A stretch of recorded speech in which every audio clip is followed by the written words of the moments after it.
하나님의 말씀은 사도행전 13장 34절부터 38절까지 말씀입니다. 사도행전 13장 34절부터 38절까지 말씀을 한 절씩 교독하겠습니다. 또 하나님께서 죽은 자 가운데서 그를 일으키사 다시 썩음을 당하지 않게 하실 것을 가르쳐 이르시되 내가 다윗의 거룩하고 미쁜 은사를 너희에게 주리라 하셨으며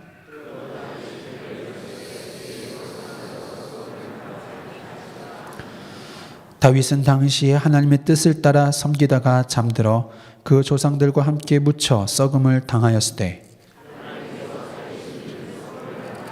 같이 읽겠습니다. 그러므로 형제들아 너희가 알 것은 이 사람을 힘입어 죄사함을 너희에게 전하는 이것이며 아멘. 모든 것을 무너뜨리는 부활신앙이라는 제목으로 홍감사 목사님께서 말씀 선포해 주시겠습니다.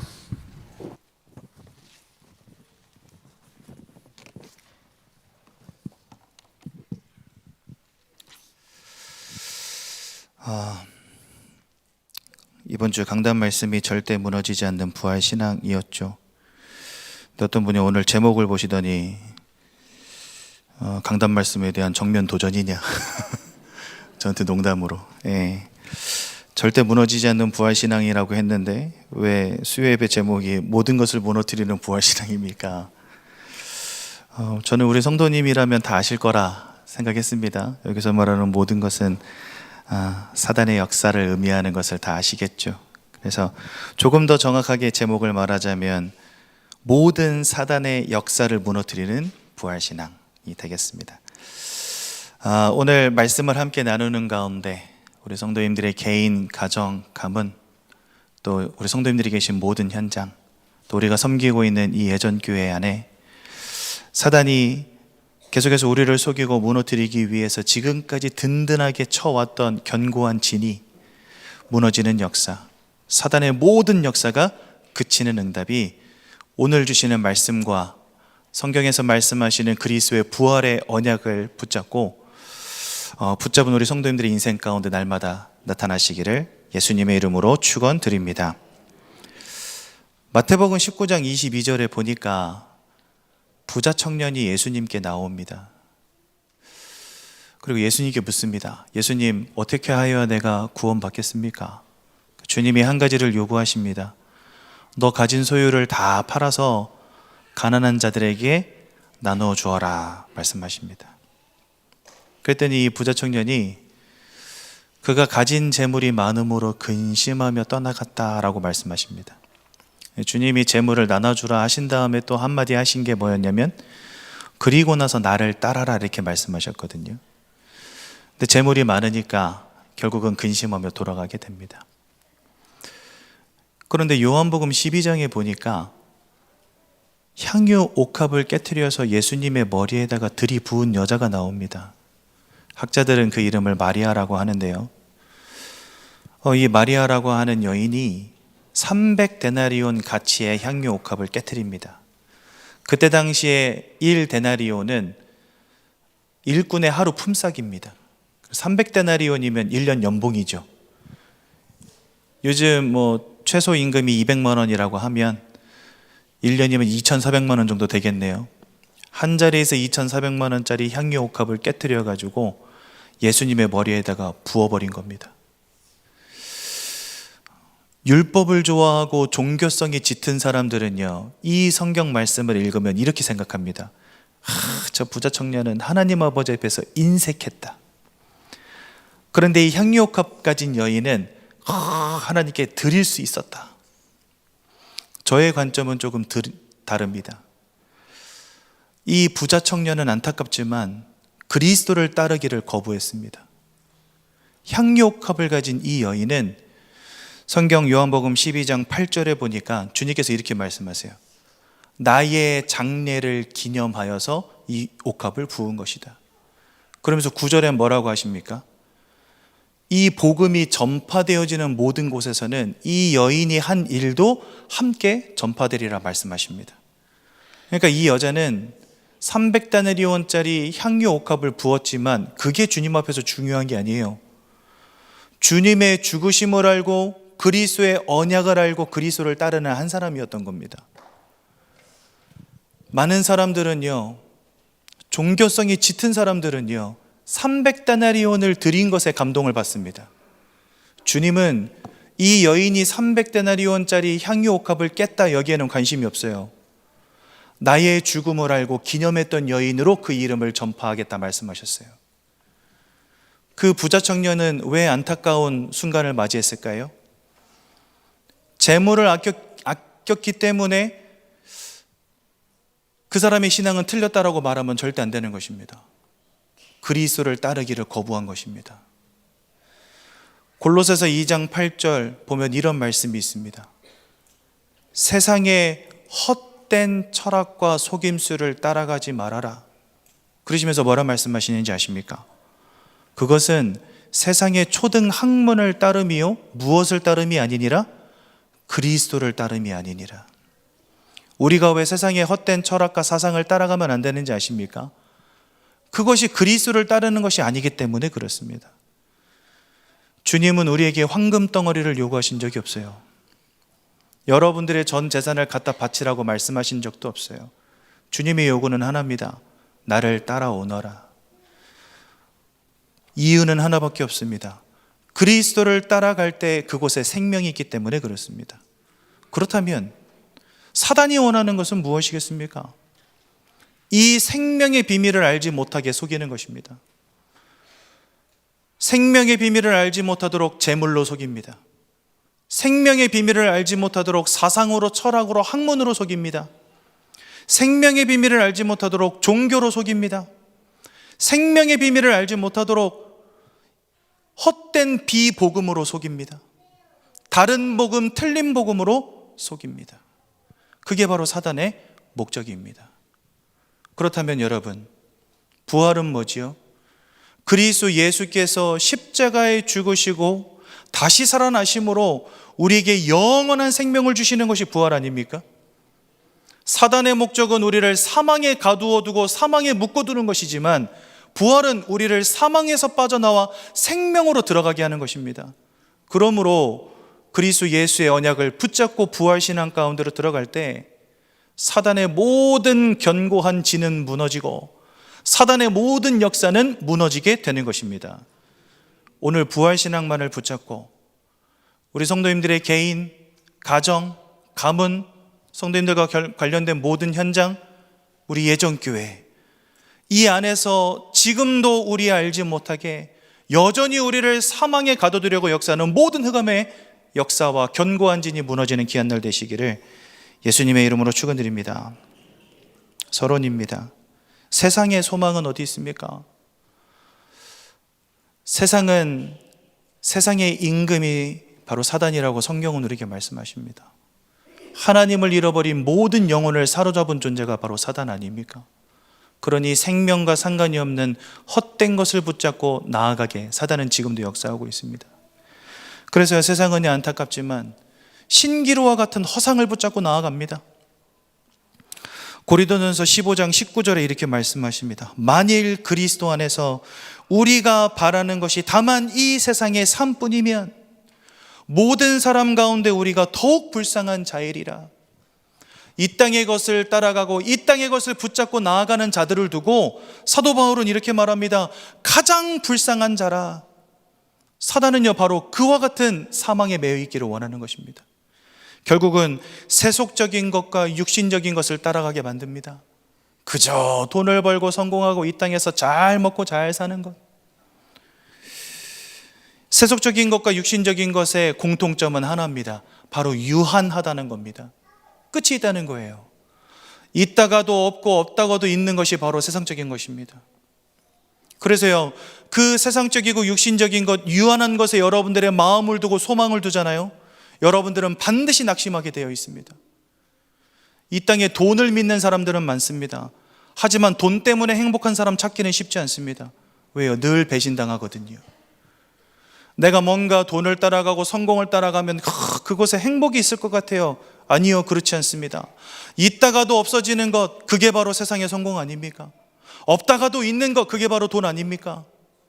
돈 때문에 울고 불고, 돈에 소망을 두면 결국은 소망 잃어버리게 되어 있습니다. 왜요? 언젠가는 다 잃어버리게 될 것이니까. 영원한 것은 없으니까. 그치요? 사단은 자꾸만 유한한 것을 붙잡게 만듭니다. 육신의 것, 세속적인 것을 따라가게 만듭니다. 그곳에 행복이 있다라고 가르칩니다. 성공하고 많은 것을 얻고 그래서 내가 행복해지면 그게 구원이다라고 가르칩니다. 이게 바로 사단의 역사입니다. 우리는 이와 같은 신기루와 같은 허상을 붙잡아서는 안 되겠습니다. 제가 새가족부에서 메시지 할 때 우리 새가족 성도님들에게 자주 하는 질문이 있습니다. 일평생 돈 벌어 오셨잖아요. 성공하면 행복할 것으로 여기고 그래서 그 행복 찾으셨습니까? 물어보면 한 사람도 찾았다는 사람이 없어요. 그 자리에 있는 20대 젊은 사람도 와 있지만 70대 어르신들도 와 계십니다. 일평생 뭔가를 잡으려고 눈앞에 있는 것 같아서 잡으려고 막 달려왔는데 돌아보면 벌써 이 땅 떠나갈 나이가 됐는데 여전히 내 손에 잡힌 건 아무것도 없어요. 그걸 두고 신기루라고 하는 것입니다. 사단은요, 여전히 세상이 이와 같은 신기루를 쫓아가며 참 생명 되시고 구원 되시는 그리스도만을 바라보지 못하도록 속이는 겁니다. 그 대상이 돈이든 성공이든 무엇이 됐든 그리스도를 따르는 것이 아닌 다른 길로 나아가게 만드는 것입니다. 이 자리에 계신 우리 귀한 예정교회 성도님들은 그리스도의 고난과 그리스도의 부활을 늘 기억하시고 있다가도 없어질 유한한 육신의 것, 세속적인 건 세상의 것이 아닌 영원히 사라지지 않는 영적인 축복을 붙잡는 귀한 성도님들 되시기 바랍니다. 하나님의 나라와 예수 그리스도의 언약과 천국과 영생이 우리의 소망되어지지 않는다면 우리는요, 결국은 무너질 수밖에 없는 겁니다. 불신 인생의 끝은 무엇입니까? 제가 이런 이야기 하면은요, 이런 질문하시는 분들이 있어요. 근데 목사님, 세상에는 분명히 돈도 많이 벌고 성공한 사람들이 있지 않습니까? 화려하고 멋지게 살아가는 사람들이 있지 않습니까? 그런 질문을 하시는 분들에겐 제가 이런 말씀을 꼭 드립니다. 그러나 그 사람들도 한 번은 다 가야 됩니다. 히브리서 9장 27절에 보니까 사람이 한 번 죽는 것은 정하신 것이요 그 이후에는 심판이 있다 말씀하셨죠. 이 땅에 아무리 많은 것 쌓아 올려도 그 모든 것 다 두고 떠나가는 날이 누구나 한 번은 옵니다. 우리나라 최고 부자였던 이건희 회장님도 가셨습니다. 통장에 그 많은 돈들 다 써보지도 못하고 갔습니다. 갈 때 하나라도 가져갈 수 있겠습니까? 절대 그럴 수 없죠. 이 땅에서 아무리 성공하고 이 땅에서 많은 것을 누린다 한들 성경은 그 끝이 사망으로 연결되어진다라고 우리에게 밝히 증거하고 계십니다. 결국 그리스도를 따르는 인생 되어지지 않는다면, 우리에게 영원한 생명 주실 수 있는 그리스도를 바라보는 인생 되어지지 않는다면 이 땅에서의 성공 유무와 상관이 없이 그 끝은 사망이 되는 것입니다. 성경은요, 우리에게 영적 소속이 얼마나 중요한지를 늘 가르치십니다. 저와 여러분들을 하나님이 처음 창조하실 때 우리를 하나님의 형상을 따라 영적인 존재로 지으셨습니다. 그 이유가 뭔지 아십니까? 하나님이 영이시기 때문에 그래요. 영이신 하나님을 알고 하나님을 예배하고 하나님과 교제하고 하나님과 함께하는 축복을 누리는 육신을 가진 영적인 존재로 우리를 만드신 겁니다. 그러니 하나님이 본래 우리를 창조하신 목적 자체가 하나님과 함께하는 거라는 거죠. 원래 우리는 하나님께 속한 자들이었습니다. 하나님과 함께하는 자들이었습니다. 그러니까 우리의 처음 창조되었을 때 영적 소속은 분명히 하나님이 맞는 것입니다. 그런데 창세기 3장에 사단에게 속아 죄를 짓고 하나님을 떠나버린 결과로 어떻게 되었습니까? 우리의 영적인 소속 자체가 완전히 달라지게 되었습니다. 요한일서 3장 8절에 보니까 죄를 짓는 자마다 마귀에게 속하였다 우리에게 말씀하세요. 왜요? 처음부터 죄를 시작한 이가 바로 사단이기에 죄를 짓는 모든 자들 또한 사단에게 사로잡힌 바 된 것입니다. 로마서 3장 10절에 보니까 의인은 없나니 하나도 없다 말씀하세요. 23절에는 모든 사람이 죄를 범하였음에 하나님의 영광에 이르지 못하게 되었다라고 분명히 말씀하십니다. 원래는 하나님께 속한 자여 하나님과 함께하는 축복을 누리는 영적 존재였지만 사단에게 속아서 죄 가운데 빠져버린 결과로 우리는 하나님을 잃어버린 채 사단 마귀에게 사로잡힌 인생이 되어버리고 만 것입니다. 이 땅에서 아무리 성공해도, 이 땅에서 많은 것을 얻어도 그리스도를 따르지 않는다면 그 소속은 사단 마귀가 되는 것입니다. 많은 것을 얻고 많은 것을 누리고 세상 누구보다 뛰어난 인생이 되어진다 할지라도 그 인생이 사단에게 사로잡혀 있다라고 하는 영적 소속은 절대로 바뀌지 않는 것입니다. 그러면 그 끝은 어떻게 되겠습니까? 요한복음 8장 44절을 보니까 이렇게 마귀에게 속한 자들을 두고 성경은 마귀의 자녀라고 분명히 밝히고 계십니다. 하나님의 자녀였던 우리가 이제는 그 소속이 완전히 바뀌어져서 마귀의 자녀가 된 것입니다. 로마서 8장 14절에서 15절에 이렇게 말씀하십니다. 무릇 하나님의 영으로 인도함을 받는 그들은 곧 하나님의 아들이라. 하나님의 영이 함께 하시는 자들을 두고 하나님의 아들이라 말씀하십니다. 사단의 영을 받은 자들은 누구겠습니까? 마귀의 자녀가 되는 것입니다. 운명과 사주팔자로 그 인생을 귀신이 주장하는 자의 인생은 무엇입니까? 바로 마귀의 자녀가 되는 것입니다. 15절에 너희는 다시 무서워하는 종의 영을 받지 아니하고 양자의 영을 받았으므로 아바 아버지라 부르짖느니라. 우리도 이전에는 사단의 영을 받았습니다. 사단에게 사로잡힌 인생이 되었습니다. 하나님을 떠나 마귀의 자녀된 신분 속에 있었습니다. 우리에게 예수 그리스도의 영, 양자의 영을 하나님이 허락하실 때 우리는 드디어 하나님을 아바 아버지라 부를 수 있게 되는 것입니다. 성경은요, 계속해서 우리의 영적 소속이 어딘지를 말씀하세요. 과연 우리는 사단 마귀에게 속한 자냐? 혹은 하나님께 속한 자이냐? 사단 마귀에게 속한 자라고 한다면 그 끝은 무엇이 되며 하나님께 속한 자라면 그 끝이 무엇인지 성경은 우리에게 밝히고 계신 것입니다. 히브리서 9장 27절에 분명한 하나님의 심판이 있다 말씀하십니다. 누구든 한 번은 이 땅 떠나가는 것입니다. 천년 만년 살 사람 없습니다. 마태복음 25장 41절은 지옥이 마귀와 그의 사자들을 위해서 예비된 곳이라고 분명히 우리에게 말씀하십니다.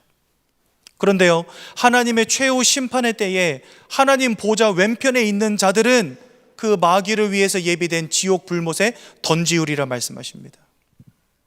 예, 하나님을 잃어버린 채 사단 마귀에게 소속되어서 이 땅 가운데 살아가다가 이 땅 떠나가는 그 순간에 사단 마귀에게 속한 모든 자들은 저 지옥 불구덩이 속으로 던져지게 되는 것입니다. 그러니 이 땅에서의 성공, 이 땅에서의 돈, 이 땅에서의 열심, 이 땅에서의 모든 노력은 나에게 생명 줄 수 없는 사망의 길이 되는 것입니다. 계시록 20장 10절에도 마귀가 불과 유황못에 던지니 거기는 그 짐승과 거짓 선지자도 있다라고 말씀하시고요. 계시록 20장 15절에는 누구든지 생명책이 기록되지 못한 자는 불못에 던져지리라. 여러분, 우리가 이 땅 가운데 성공하는 것 참 중요한 문제입니다. 하지만 그것 때문에 그리스도를 바라보지 못하게 된다면 그 길의 끝은 사망이 되는 것입니다. 그러므로 우리는 우리에게 참 생명 되시고 구원 되시는 주 예수 그리스도의 언약만을 붙잡고 하나님을 바라보는 믿음의 자녀들이 되어야 될 줄로 분명히 믿습니다. 그리스도를 통하여 이루신 구원과 부활의 언약만을 붙잡고 끝까지 승리하시는 우리 애정교회 귀한 성도님들 되시기를 바랍니다.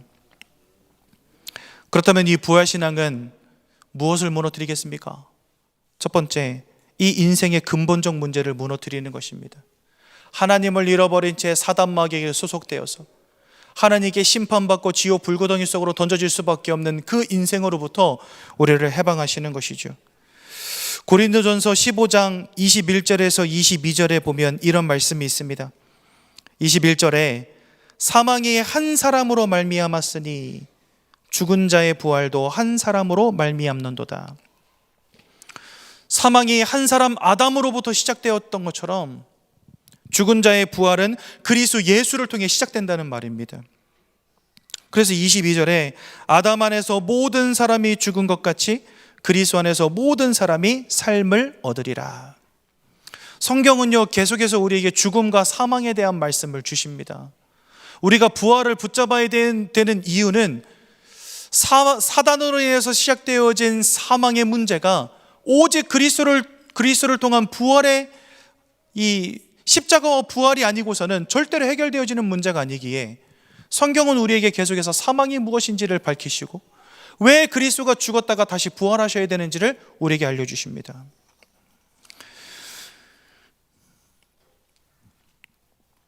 우리 인생을 사로잡은 사단은 사망의 법을 가진 자라고 성경 우리에게 분명히 말씀하십니다. 로마서 8장 2절에 보니까 예수 안에 있는 생명의 성령의 법이 죄와 사망의 법에서 우리를 해방하였다 분명히 말씀하셨죠. 우리 인생을 사로잡은 사단은 죄와 사망의 법을 가지고 여러분들을 사로잡은 자입니다. 그 사망의 법을 끝내신 이가 바로 예수 그리스도이신 것입니다. 그래서 히브리서 2장 14절에 자녀들은 혈과 육에 속하였음에 그도 또한 같은 모양으로 혈과 육을 함께 지니심은 죽음을 통하여 죽음의 세력을 잡은 자 곧 마귀를 멸하시리요. 예수 그리스도께서 십자가에 못 박혀 죽으심으로 사단의 모든 권세를 끝내버리신 것입니다. 또한 예수 안에 있는 생명의 성령의 법으로 우리를 사망의 법으로부터 완전히 해방시키신 것입니다. 그러므로 그리스도의 부활은 우리의 인생을 사로잡은 사망의 권세를 깨트리는 유일한 길이요 유일한 방법이 되는 것입니다. 사단이 만들어 놓은 헛된 길을 따라가지 마시고 오직 그리스도의 언약을 붙잡고 승리하는 우리 애정교회 귀한 성도님들 되시기 바랍니다. 또한 두 번째로 원죄 문제는 무엇입니까? 로마서 6장 23절에 보니까 죄의 삭은 사망이다 분명히 말씀하셨죠. 이 원죄에 우리가 사로잡힌 그 순간부터 우리의 끝은 사망인 것입니다. 죄의 삭은 사망이라 말씀하셨으니까요. 하지만 요한복음 5장 24절은 이렇게 말씀하십니다. 내가 진실로 진실로 너희에게 이르노니 내 말을 듣고 또 나를 보내신 이를 믿는 자는 영생을 얻었고 심판에 이르지 아니하나니 사망에서 생명으로 옮겼느니라. 예수 그리스도께서 십자가 위에서 우리를 위하여 보혈을 흘리시고 돌아가신 지 사흘 만에 부활하심으로 우리를 사망에서 생명으로 옮기신 줄로 분명히 믿습니다. 저와 여러분들의 죄악의 문제가 그리스도의 부활 앞에 산산조각 깨어진 것입니다. 그러므로 부활의 신앙은 모든 것을 무너뜨리는 신앙인 줄로 분명히 믿습니다. 하나님과의 단전의 문제를 그리스도의 부활로 끝내셨습니다. 에베소서 2장 1절에서 3절에 보니까 허물과 죄로 죽었던 너희 이렇게 말씀하십니다. 우리가 분명히 허물 때문에 죄로 인하여 하나님을 잃어버린 채 영적 사망 가운데 던져졌다라고 말씀하십니다. 공중권세 잡은 자를 따랐고요, 불순종의 아들들 가운데 역사하는 영을 따라 살아갈 수밖에 없는 영적 사망의 매인자가 되었던 것입니다. 그런데 갈라디아서 2장 20절은 뭐라 말씀하십니까? 내가 그리스도와 함께 못 박혔나니, 맞습니다. 나도 그리스도와 함께 십자가에 죽고 그리스도도 십자가에 못 박혀 돌아가셨습니다. 그런데 이제는 내가 사는 것이 아니요 오직 내 안에 그리스도께서 사신 것이라. 죽으셨던 그리스도께서 지금 내 안에 살아계신다 말씀하십니다. 오직 부활의 능력으로 내 안에 함께 하시는 그리스도로 말미암아 하나님을 잃어버린 영적 사망의 문제가 완전히 끝난 줄로 분명히 믿습니다. 인생의 근본의 문제, 하나님을 잃어버린 영적인 문제, 결국은 지옥과 심판으로 연결되어질 수밖에 없는 이 사망의 길로부터 우리를 완전히 해방하사 생명으로 들어가게 하신 것이 바로 그리스도의 십자가와 부활인 줄로 분명히 믿습니다. 그러니 그리스도의 부활은 사단의 모든 것을 무너뜨리는 유일한 능력이 되는 줄로 분명히 믿습니다. 세 번째입니다. 이 부활의 신앙은 사탄의 견고한 진을 무너뜨립니다. 이 시대에 많은 이들이 그리스도의 의미를 알지 못하고 신앙생활합니다. 그리스도의 의미를 알지 못한다는 것은 그리스도의 십자가와 그리스도의 부활이 무엇인지 알지 못한다는 말과 같습니다. 그래서인지 몰라도요, 많은 성도들이 우리나라에 600만 명의 기독교 신자가 있다 하는데 많은 성도들이 여전히 그리스도를 따르는 신앙생활이 아닌 세속을 따라가며 율법을 따라가며 신비를 따라가며 살아가고 있습니다. 세속과 율법과 신비의 공통점이 있습니다. 이 세 가지는 우리에게 절대로 생명 줄 수 없는 것들이라는 것입니다. 제가 서론에도 말씀드렸죠. 부자 청년은 그리스도를 따르지 못했단 말했습니다. 왜요? 돈과 재물을 더 사랑했거든요. 교회 안에 있는 복음을 제외한 모든 것들, 복음보다 높아진 모든 것들, 우리에게 생명 줄 능력이 없는 것들인데, 사단은요, 교회 안에 이러한 견고한 진을 만들어 놓고 모든 성도들로 하여금 생명을 따라가게 못하도록, 생명을 따라가지 못하도록 여전히 사망에 매여 있도록 지금도 역사하고 있는 것입니다. 오늘 부활의 신앙으로 내 안에, 또 내가 있는 현장 속에, 내가 몸담고 있는 이 애정교회 안에 지금도 눈에 보이지 않게 강력한 진으로 딱 자리 잡고 우리로 하여금 생명 따라가지 못하며 사망에 매여 있도록 속에는 모든 흑암의 강력한 진이 무너지게 되기를 예수님 이름으로 축원드립니다. 가장 먼저 개인 현장입니다. 많은 성도님들이 가장 많이 붙잡혀 있는 문제가 바로 세속의 문제입니다. 나도 모르게 돈을 따라가고 성공을 따라가고, 또한 두 번째는 불신앙입니다. 성경 속에 있는 모든 믿음의 위인들은 부활신앙으로 이 모든 것들을 극복해내고 넉넉히 승리하는 응답을 받았습니다. 다윗은 이렇게 고백합니다. 오늘 읽은 성경 사도행전 13장 34절에서 38절에도 보면 다윗이 갖고 있던 부활신앙에 대해서 사도 바울이 기록해놨죠. 시편 16편 10절에 이렇게 고백합니다. 이는 주께서 내 영혼을 수월에 버리지 아니하시며 주의 거룩한 자를 멸망시키지 않으실 것임이니이다. 이게 바로 다윗의 고백이었거든요. 주의 거룩한 자를 멸망시키지 않으시고, 주의 거룩한 자를 주께서 내 영혼을 수월에 버리지 아니하시며 내가 썩음을 당하지 아니할 것입니다 라고 다윗이 고백하고 있어요. 그러면서 시편 17편에는 다윗이 이런 고백을 합니다. 여호와여, 이 세상에 살아있는 동안 그들의 분깃을 받은 사람들에게서 주의 손으로 나를 구하소서. 그들은 주의 제물로 배를 채우고 자녀로 만족하고 그들의 남은 산업을 그들의 어린 아이들에게 물려주는 자니이다. 이 땅 세상 사람들의 이야기를 하고 있는 겁니다. 많은 이들이 제물로 배를 채우고 자기 자녀를 늘 생각하며 자기가 가지고 있는 기업을 자녀에게 물려주는 것, 여기에만 관심을 갖고 있다는 거예요. 돈 벌고 성공하고 자녀 잘 키워서 나중에 유산 많이 물려주는 거, 이거 사실 세상 사람들의 관심 아닙니까? 다윗은요, 거기로부터 나를 구해 주옵소서 이렇게 말합니다. 그런데 시편 17편 15절에 나는 의로운 중에 주의 얼굴을 배우리니 깰 때에 주의 형상으로 만족하리이다 이렇게 말합니다. 여기서 여러분, 깰 때라는 단어는 원어 성경으로 보면 내가 부활할 때라는 의미를 갖고 있습니다. 세상 사람들은 여전히 돈을 벌고 성공하고 자녀들을 잘 키우고 그들에게 유업을 주는 것, 여기에 온전히 모든 관심이 있지만, 주님, 나는 이제 이 땅을 떠나고 부활하는 그 순간에 주의 형상 보기를 원하나이다. 다윗은요, 오직 부활이 소망되어서 부활을 바라보는 믿음의 사람이었던 것입니다. 그래서 이 땅에서의 성공과 이 땅에서 내 자녀가 또 가문이, 가정이 잘 되어지는 것보다 더 큰 소망과 관심은 어디 있었냐? 주 예수를 말미암아 내가 영원한 생명 가운데로 들어가게 되는 것, 저 천국과 구원을 소유하게 되는 것, 다윗에겐 이거 외에는 다른 관심이 없었습니다. 그래서 여러분, 다윗에게 일평생의 소원이 무엇이는지 아십니까? 주의 성전을 건립하는 거였습니다. 왜요? 성전을 통해서 그리스도 예수의 복음이 대대손손 이스라엘 모든 민족들에게 흘러들어가기를 소원했던 거죠. 그저 전쟁을 잘하고 군사를 키우고 나라를 부강하게 해서 주변국들을 정복하고 그래서 내가 거부가 되고, 여기에 별로 관심 없었습니다. 어떻게 하면 주의 성전 지을까? 어떻게 하면 하나님의 저 언약궤가 바람 부는 텐트 속에 있는 것이 아니라 마음껏 모든 사람들이 와서 예배드릴 수 있는 성전을 지을 수 있을까? 여기에 모든 관심이 있었던 것입니다. 왜요? 그의 관심은 오로지 그리스도 예수를 통한 부활과 구원에 있었기 때문에. 부활신앙을 우리가 회복할 때 세속의 문제가 끝나는 것입니다. 부활신앙을 우리가 회복할 때 더 가치 있는 것을 찾게 되는 것입니다. 부활신앙을 우리가 회복할 때 하나님의 소원을 발견하게 되는 것입니다.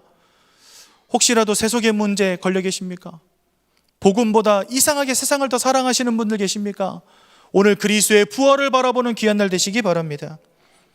욥은 욥기서 14장 14절에 장정이라도 죽으면 어찌 다시 살리까? 나는 나의 모든 고난의 날 동안에 참으며 풀려나기를 기다리겠나이다.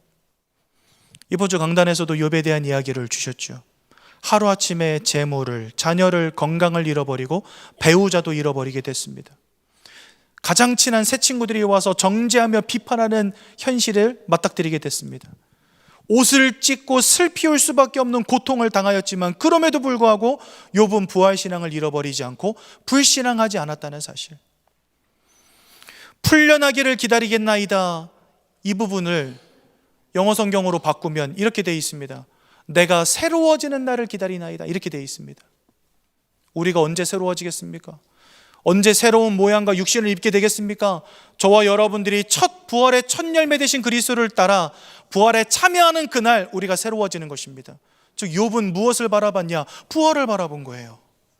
부활을 바라보며 불신앙을 뛰어넘고 부활을 바라보며 세속을 뛰어넘은 것입니다. 오늘 이 시간 부활의 신앙만을 회복하시기 바라고, 여러분들의 인생을 생명이 아닌 사망으로 가게 만드는 모든 사단의 강력한 진이 예수의 부활 앞에 무너지시기를 예수님의 이름으로 축원드립니다. 또한 전도 현장의 사단의 모든 강력한 진이 무너지게 될 것입니다. 오늘 읽은 성경 본문은요, 굉장히 중요한 본문입니다.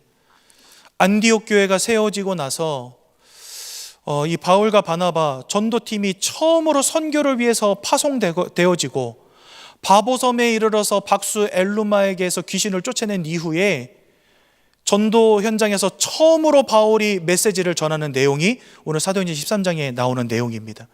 즉 바울이 성경 전면에 나와서 처음으로 설교하는 장면이 오늘 사도행전 13장이에요. 근데 거기서 무슨 내용을 말하고 있습니까? 다윗이 가지고 있었던 부활 신앙 안으로 우리가 들어갈 때 그 속에 죄사함이 있으며 그것을 통하여 우리가 의롭게 하심 가운데 들어갈 수 있다, 이걸 말하고 있는 것입니다. 즉 바울은 지금 전도 현장에서 뭘 증거하고 있는 겁니까? 십자가에서 죽으시고 3일 만에 부활하사 우리를 죄로부터 해방하시고 의롭다 하시는 은혜 가운데로 들어가게 하신 놀라운 원색적인 복음을 지금 바울은 말하고 있는 것입니다. 전도 현장은요, 종교와 헛된 철학과 사상과 무속으로 완전히 점철되어 있습니다. 여러분들이 계신 모든 현장이 다 똑같습니다. 사도행전 13장, 16장, 19장 다 무엇입니까? 13장에는 박수 엘로마가, 16장에는 귀신 들린 여종이, 19장에는 은 오만의 책이 나옵니다. 전도 현장은요, 지금 귀신의 역사 가운데 꽉 사로잡혀 있습니다. 사단이 얼마나 강력한 진을 쳐놨는지 이게 전통이 되고 문화가 되고 관습이 되었습니다. 인생이 조금 안 되어지면 구술하고 인생이 조금 안 되어지면 고사를 지내는 나라가 바로 대한민국입니다. 헛된 종교를 따라가게 만들어버렸습니다. 헛된 사상과 철학을 따라가게 만들었습니다. 분명히 천하 사람 중에 구원 얻을 만한 다른 이름을 주신 적이 없다 했는데 우리나라에만 지금까지 자칭 예수, 하나님, 성령이 100명이 넘습니다. 세상 현장은요, 완전히 사단에게 장악되어서 무엇으로도 무너뜨릴 수 없는 견고한 진이 되어버렸죠. 그곳에서 바울은 그리스도의 부활을 선포한 것입니다. 우리 예전교회 귀한 성도님들이 부활의 신앙을 가지고 현장에 들어갈 때 그 현장을 장악한 모든 흑암의 권세가 무너지게 될 줄로 분명히 믿습니다. 오늘 읽지는 않았지만 사도행전 13장 44절에 온 시민이 함께 모이게 되었다. 바울이 복음을 전했더니요, 그 복음의 말씀을 들었던 모든 사람들이 충격받아 버렸어요. 그래서 그 다음 안식일 날 다시 바울이 복음 전할 때 그 동네에 있는 모든 사람들이 모여들게 된 것입니다. 그들의 생각을 장악했던 종교가 무너진 거예요. 그들의 생각을 장악했던 귀신의 역사가 무너진 거예요. 그들의 삶을 장악했던 사단의 역사가 무너진 겁니다. 언제요? 부활의 메시지가 증거되어질 때. 또한 48절에는 이방인들이 크게 기뻐하며 그날에 작정된 자들은 다 예수를 믿었더라 말씀하십니다. 그렇지요? 그냥 종교가 무너진 것이 아니라 그들에게 예수의 부활을 통한 생명이 전달되는 역사가 부활의 신앙으로 시작되게 된 것입니다. 13장 49절엔 온 지방에 이 주의 복음의 말씀이 두루 퍼지게 되었다. 우리가 부활의 신앙을 가지고 들어갈 때 세상 현장을 사로잡은 사단의 강력한 진은 무너지며 하나님이 구원 주기로 작정된 영혼들이 살아나게 되어지며 주의 말씀이 파급되어지는 역사가 반드시 시작될 줄로 분명히 믿습니다. 여러분, 요즘에 전도하기 참 어려운 시대라고 말하잖아요. 제 생각은 조금 다릅니다. 바울 시대에는 바울만 때려 죽이기 위해서 결사단이 만들어져가지고 바울을 졸졸 따라다녔어요. 복음 전하는 곳에 가서 깡패들을 동원해서 바울을 두들겨 패기도 했어요. 가는 곳마다 배척을 당하고 감옥에 갇히고 곤장에 맞고 바울이 죽을 뻔한 것이 한두 번이 아닙니다.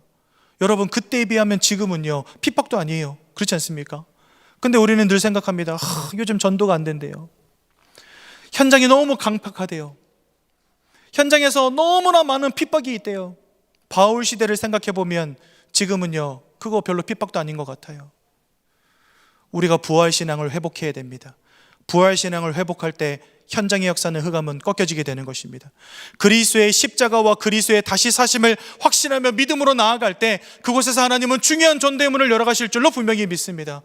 여러분들의 모든 현장을 전도 현장으로 바꾸시고 사단에게 장악된 그 모든 현장을 복음으로 살리며 치유하는 최고의 응답 누리시길 예수님 이름으로 축원드립니다. 또한 교회 현장입니다.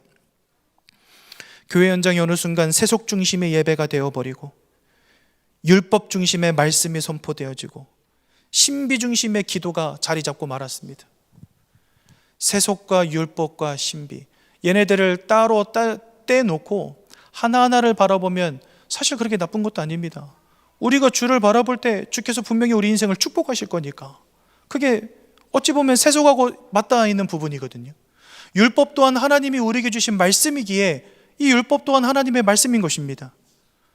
또한 우리가 기도할 때 성경 속에서도 분명히 기도할 때 야고보서 5장에도 보면 병든 자들을 위하여서 구하라, 의인의 간구는 역사하는 힘이 크민이라 이렇게 분명히 말씀하셨거든요. 그렇다면 신비 이런 부분도 사실은 하나님의 능력과 맞닿아 있는 부분 아닙니까? 그런데 세속이 주의가 되어버리고 율법이 주의가 되어버리고 신비가 주의가 되어버려서 더 이상 그리스도를 따르지 않는 신앙이 되어버린다면 그 끝은 사망이 되는 것입니다. 사단은요, 지금 그렇게 역사하고 있습니다. 부활은 생명입니다. 사단은 이 부활을 잃어버리고 생명 없는 사망에 매여 있도록 교회 안에서도 속이고 있는 것입니다.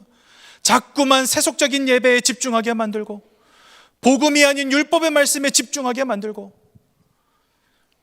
하나님의 소원을 담고 전도와 세계복음화를 위한 기도가 아닌 신비와 능력을 위한 기도에 집중하게 만들고 있는 거죠. 여러분, 교회라고 왜 갈등이 없겠습니까? 많은 사람들이 갈등하며 살아갑니다. 하지만 교회는 재판소가 아니죠. 잘한 사람도 없고 잘못한 사람도 없는 것이 교회입니다. 율법으로 서로 정죄하기 바빠요. 네가 잘했니 내가 못했니 하면서 막 따집니다. 하지만 교회는 그런 것이 아닙니다. 복음은 살리는 것이요, 부활은 생명입니다. 이 자리를 찾는 모든 자들에게 생명이 전달되어지며 살아나는 곳, 그것이 교회입니다. 근데 사단은요, 율법으로 서로 죽이게 만들어버려요. 돈과 성공 아무리 얻어도 그것은 우리를 구원으로 연결해 줄 수 없는데 세속에 완전 빠지게 만들어버려요. 그래서 우리는 그리스도의 십자가 외에는 바라볼 것이 없는 줄로 분명히 믿습니다. 사도행전 13장 29절에 이렇게 말씀하십니다. 성경의 글을 가리켜 기록한 말씀을 다 응하게 한 것이라. 후에 나무에서 내려다가 무덤에 두었으나 예수 그리스도께서 십자가에 못 박히시고 죽음 가운데 떨어지심을 보여주시는 성경 구절 아닙니까? 즉 그리스도의 십자가를 지금 사도 바울은 말하고 있는 겁니다. 30절엔 뭐라 말씀하십니까? 하나님이 죽은 자 가운데서 그를 살리신지라. 그저 십자가에 못 박혀 죽은 것이 아니라 그를 살리셨도다. 부활을 말씀하고 있습니다. 그때 38절에 뭐라 말씀하십니까? 그러므로 형제들아, 너희가 알 것은 이 사람을 힘입어 죄 사함을 너희에게 전하는 이것이며 십자가에 못 박히시고 돌아가시며 다시 그 속에서 부활하셔서 살아나신 그리스도로 말미암아 우리가 죄 사함을 받게 되었다. 39절엔 또 모세의 율법으로 너희가 의롭다 하심을 얻지 못하면 모든 일에도 이 사람을 힘입어 믿는 자마다 의롭다 하심을 얻는 이것이니라. 그리스도의 십자가로 말미암아 그리스도의 살아나심으로 말미암아 우리가 이제는 죄 사함을 받게 되었고 의롭다 인정받은 인생이 되었다라고 바울은 지금 말하고 있는 겁니다. 그런데 많은 교회들이 이 복음, 유일한 복음, 완전한 복음, 영원한 복음을 붙잡고 생명의 길을 따라가는 것이 아니라 여전히 세속에 허덕이고 율법에 허덕이고 신비에 허덕이고 있는 것입니다. 우리가 올바른 부활의 신앙을 회복할 때, 우리가 올바른 그리스도의 십자가를 붙잡을 때 교회를 장악한 사단의 강력한 진이 무너지며 우리를 사망에 매여 있게 만들었던 모든 사단의 역사가 완전히 무너지게 될 줄로 분명히 믿습니다. 그러므로 부활신앙은 모든 것을 무너뜨리는 능력이 되는 것입니다. 오늘 이 자리에 계신 귀한 예전교회 성도님들, 주님의 부활을 부활주일에만 생각하시면 절대 안 됩니다. 너무나 감사하게도 담임 목사님이 부활주일이 지난주였는데 이번 주까지도 부활에 대한 메시지를 주셨어요. 근데 목사님 스타일 아시죠? 주제 하나로 시작하면 적어도 3주는 가는 거. 할렐루야. 다음 주도 아마도 부활 메시지가 되지 않겠나. 여러분, 우리 1년 365일 부활의 언약을 붙잡아야 되지 않겠습니까? 다른 많은 교회들은요, 안타깝지만 계란 하나 까먹으면서 그 주간에만 주님 부활하셨대 이러고 맙니다. 우리에게 주님의 부활은 365일입니다. 우리에게 그리스도의 십자가는 365일입니다. 이 강력한 주의 언약의 말씀 속으로 깊이 들어갈 때 사단의 강력한 진은 다 무너지게 되는 것입니다. 여러분들의 개인과 가정과 후대와 현장 살리기를 원하십니까? 이 교회가 주님 오시는 그 날까지 세계복음화하는 언약을 끝까지 감당하는 교회 되기를 소원하십니까? 다른 헌신이 필요한 게 아닙니다. 다른 열심이 필요한 게 아닙니다. 헌금이 중요한 게 아닙니다. 뭐가 중요하겠습니까? 그리스도의 십자가와 부활을 붙잡고 바라볼 때 그 일은 가능해질 것입니다. 모든 사단의 진이, 모든 사단의 역사가 우리 예전교회 성도님들이 고백하시는 그리스도의 십자가와 그리스도의 부활로 인하여 완전히 무너지게 되기를 예수님 이름으로 축원드립니다. 결론을 드리겠습니다. 우리 예전교회 귀한 성도님들, 오늘부터 살리는 자의 참된 축복 누리시기 바랍니다. 나를 살리는 자가 되어야 돼요. 그러려면 누구보다도 부활의 의미를 이해할 수 있어야 됩니다. 여러분, 성경을 가까이 하십시오. 주의 언약의 말씀 듣기를 즐거이 하십시오. 우리에게 밝히 보이신 구원의 길이 나의 것이 되도록 날마다 묵상하십시오. 그리스도가 누구신지 여러분들 공부하셔야 됩니다. 그리스도가 누구신지 알아가야 됩니다. 현장에서 전도할 때 그리스도의 의미를 아냐는 질문을 제가 가장 많이 합니다.